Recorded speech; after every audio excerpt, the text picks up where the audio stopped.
जहाँ भारत आज 21वीं सदी में नई-नई टेक्नोलॉजी की खोज कर रहा है और दिन पे दिन हमारा देश आगे बढ़ रहा है, उसी भारत के अंदर अंधविश्वास की जड़ें भी मजबूत होती जा रही है। ऐसी एक सच्ची घटना मैं आप सबके सामने लेकर आई हूँ। आदाब, नमस्कार, मैं आरजू खान आपको ऐसी सच्ची घटना से आगाह कराऊंगी कि आप भी सुनकर हैरान हो जाएंगे। ये कहानी है बिहार के बलिया की, जहाँ एक परिवार रहता था। परिवार में 2 माँ-बाप और 3 बेटियां थी उनकी। वाइफ का नाम रितु था और हस्बैंड का नाम रवि था। रवि और रितु अपनी जिंदगी में बहुत खुश थे, मगर कहीं ना कहीं रितु को किसी चीज की कमी थी जो उसको हमेशा खुशी नहीं होने देती थी। रितु की 3 बेटियां थीं और बहुत ही प्यारी बच्चियां थीं। रवि बहुत खुश रहता था अपने बच्चों के साथ में, हमेशा बच्चियों के साथ खेलता, घूमता, बच्चों को घुमाने ले जाता। जो बच्चे बच्चियां कहती वो सब कुछ करता, क्योंकि एक माँ बाप को अपने बच्चों से बढ़कर कुछ और नहीं चाहिए था। मगर रितु कहीं ना कहीं मायूस रहती थी और रितु की मायूसी किसी को समझ में नहीं आती थी। वो अपने बेटियों को देखकर खुश तो होती थी, मगर शायद उसके जिंदगी में कुछ कमी थी, कहीं ना कुछ कुछ बात उसको खल रही थी। वो कभी भी सोच नहीं पा रही थी और उसको चाहिए था एक प्यारा सा बेटा, क्योंकि उसकी और 3 बेटियां थी। रितु कई बार परेशान हुई, हैरान हुई। उसे एक पड़ोस की महिला आकर किसी बात पर, वो एक दूसरे से बात कर रही थी, तो एक महिला उसे बताती है कि एक अघोरी बाबा यहाँ से 5 किलोमीटर की दूरी पर उनका एक आश्रम है। वहां जाते हैं तो मनोकामना पूरी हो जाती है। फिर क्या था, रितु ने सोच लिया कि अब तो मैं अघोरी बाबा से मिलकर ही रहूंगी। जब भी रितु जाना चाहती तो पति के डर की वजह से नहीं जाती, क्योंकि रवि ऑफिस जाता या फिर घर में रहता और बच्चे भी स्कूल चले जाते। एक दिन रितु को मौका मिल ही जाता है। जैसे ही रवि स्कूल जाता है और बच्चे जैसे ही रवि ऑफिस जाता है और बच्चे स्कूल चले जाते हैं, तो होता क्या है, रितु भी अघोरी बाबा के यहाँ चली जाती है। जब अघोरी बाबा के पास जाती है तो बाबा को देखते ही पैर छूती है, जो भी होता है उससे बाबा का आशीर्वाद लेती है और बाबा के पास बैठ जाती है। बाबा बोलता है, बच्चा क्यों आए हो? रितु बोलती, बाबा मैं आपसे आज कुछ मांगने आई हूँ। मैं बड़ी परेशान हूँ, मैं बड़ी मायूस हूँ। मेरे 3 बेटियां हैं, मेरे बेटा नहीं हो रहा है और मैं चाहती हूँ कि मेरे बेटा हो जाए। बाबा कुछ देर तक रितु को देखता है और बोलता है, बेटा तेरी माथे की लकीरें बता रही हैं कि तुझे बेटा तेरे नसीब में है ही नहीं। रितु और भी ज्यादा हैरान हो जाती है और उसकी आंख से आंसू निकल आते हैं और वो बाबा के पैर पकड़ लेती है और रोने लगती है और बोलती है, बाबा कुछ भी करो, कैसे भी करो, बस मुझे एक बेटा दे दो। मैं आपकी जिंदगी भर ऐसा एहसान नहीं भूलूंगी। मैं आपकी हमेशा सेवा भी करूंगी, पर मुझे एक बेटा दे दो। बाबा फिर सोचता है, फिर देखता है, फिर बोलता है, ठीक है, एक उपाय है, मगर तू कर नहीं पाएगी, क्योंकि हर बाबा को यही ढोंग होते हैं, ये सब कुछ होता है। आप लोग जानते हो अंधविश्वास तो अंधविश्वास ही होता है।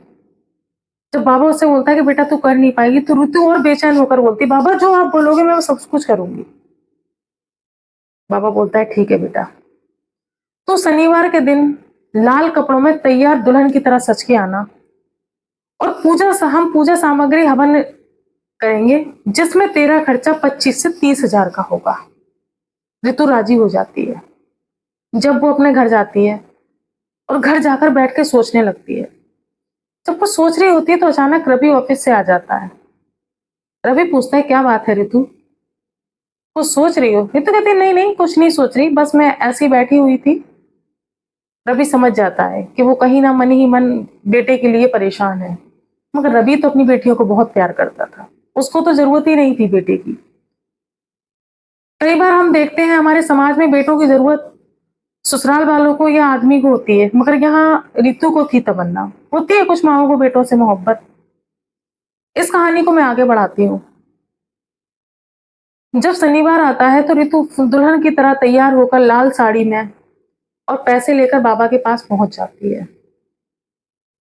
बाबा के पैर छूती है और बाबा के पैरों में वो पैसे रख देती है। बोलती, बाबा ये पैसे लो और जो आपको हवन करना है वो कर लो, मैं दुल्हन बनकर आ गई हूँ। बाबा बोलता है ठीक है। बाबा बोलता है बेटा बैठ जा। और बाबा एक हवन जला लेता है। वहां पर एक लोटे में कुछ दूध रखा होता है और बाबा उससे बोलता है कि बेटा ये दूध तुझे पीना होगा और मैं पूजा करूंगा, तुझे बेटा हो जाएगा। बेटे की चाहत बहुत खराब होती है, जिसको लालच लग जाए तो लग ही जाता है। रितु उस दूध को पी लेती है और पीने के बाद एकदम उसको कुछ टाइम के बाद चक्कर आना स्टार्ट हो जाते हैं और वो मदहोश हो जाती है। आप समझते हो कि मदहोशी होती क्या है?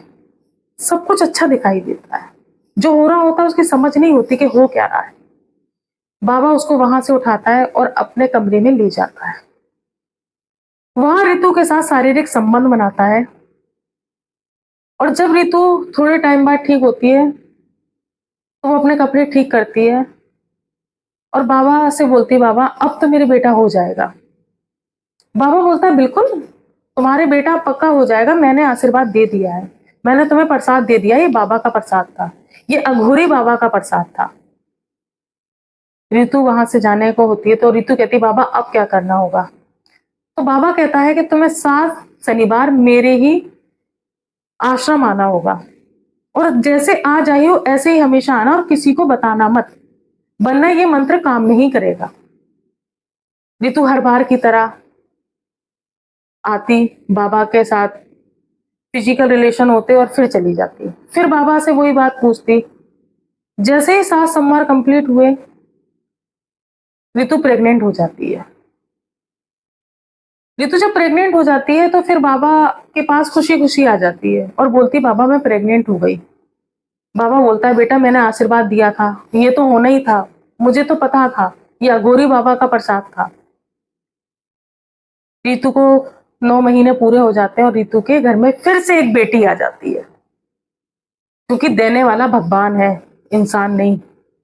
बच्चे सिर्फ वो भगवान देता है, इंसान नहीं देते। ये हमारा अंधविश्वास है जो हमें जुर्म की ओर ढकेलने जाता है। रितु भी वही करने जा रही थी। जैसे रितु को मालूम चलता है कि उसकी बेटी हुई है, उसके पैरों से जमीन हिल जाती है और वो एकदम शांत हो जाती है कि हो क्या गया। अब वो सोच रही होती है कि मैं ये बात किसको बताऊं। ना ही तो वो अपने पति रवि को बता सकती थी और ना ही जिस पड़ोस की महिला ने उसको बाबा के बारे में बताया था उसको बता सकती थी, क्योंकि उससे तो उसने किसी काम के लिए बाबा का मालूम किया था, तो वो किसको बताती। वो अंदर ही अंदर हॉस्पिटल में घुटने लगी। जैसे ही रितु 1 महीने का बच्चा हुआ तो रितु बच्चा लेकर बाबा के आश्रम गई। वहां जाके देखा तो ना ही तो आश्रम था और ना ही वो बाबा। रितु हैरत में थी कि जहां मैं आती थी यहाँ तो आश्रम हुआ करता था, यहाँ तो अघोरी बाबा बैठा करता था, अघोरी बाबा गया तो गया कहाँ? रितु बड़ी हैरत से देख रही थी कि रास्ते में से एक आदमी निकलता और रितु कहती है कि भाई यहाँ एक अघोरी बाबा बैठा करते थे जिनका आश्रम हुआ करता था, वो आपको मालूम है कहाँ गए? तो वो आदमी बड़ा उससे रितु की तरफ देखता है और कहता है, बहन वो कोई अघोरी बाबा नहीं, वो एक फ्रॉड था जो लेडोसों के साथ में बलात्कार करता था और उनका पैसा लूटकर भाग जा गया। उसका यही काम था और वो यहाँ से सब लेके भाग गया है। ये तो हैरान थी, परेशान थी, करे क्या। और तो उस अघोरी बाबा की बेटी उसकी गोद में थी और वो किसी को ये भी नहीं बता सकती थी कि ये बेटी बाबा की है, क्योंकि रवि को तो ये पता थी कि वो बच्ची उसी की है। और रवि तो खुश भी था, अपनी चौथी बेटी को भी देखकर बहुत खुश था। वो उस लड़की को लेकर घर चली जाती है। रितु अपना दूध तो उसी दिन से नहीं पिला रही थी जब से उसको मालूम पड़ा था कि उसकी एक बेटी हुई है। रवि सब कुछ देख रहा था। रवि की बेटी रोती, रवि भाग के जाता, उसको गोदी में ले लेता, मगर रितु पर कोई असर नहीं था। रितु को जैसे ही मौका मिला उसका पति ऑफिस चला गया और रितु ने अपनी बेटी का गला दबा दिया और गला दबा के हत्या कर दी और खुद लाश को सामने रखकर और एक कोने में डरी हुई सहमी हुई बैठ गई। वो किसी से कुछ बोल नहीं पा रही थी, वो अपने होश खो बैठी थी। क्योंकि वो बहुत बड़ी गलती कर चुकी थी, और गलती तो गलती, वो क्राइम भी कर चुकी थी। अपने ही पेट से जन्म दी हुई बेटी का गला घोंट चुकी थी। उस मासूम का क्या कसूर था? कसूर तो ऋतु का था, जो उस अघोरी के पास गई थी। उस मासूम को तो पता ही नहीं था ना कि वो जब दुनिया में आई है तो वो किसकी है। आप लोग सब जानते हैं, जब हमारा बच्चा पैदा होता है तो हम उसको नहीं मालूम होता कि वो बच्चा है किसका। आप जब हमारे हॉस्पिटल में 10 बच्चे पैदा होते हैं, उन 10 बच्चों में नहीं मालूम होता कि ये बच्चा हिंदू का है या मुसलमान का है या सिख का है या ईसाई का है। कोई जातिवाद नहीं होता, कोई धर्म नहीं होता, कोई कुछ नहीं होता। बच्चा तो बच्चा होता है, ना ही किसी के ऊपर लिखा होता है कि इसका बाप कौन है। फिर रितु ने ऐसा क्यों किया? एक बच्चे की जान क्यों ली?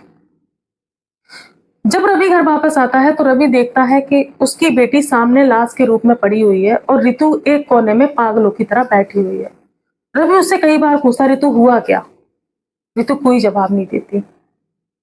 रवि अपनी बच्ची की लाश को उठा के अंतिम संस्कार कर देता है और रितु को घर से धक्के मारकर निकाल देता है।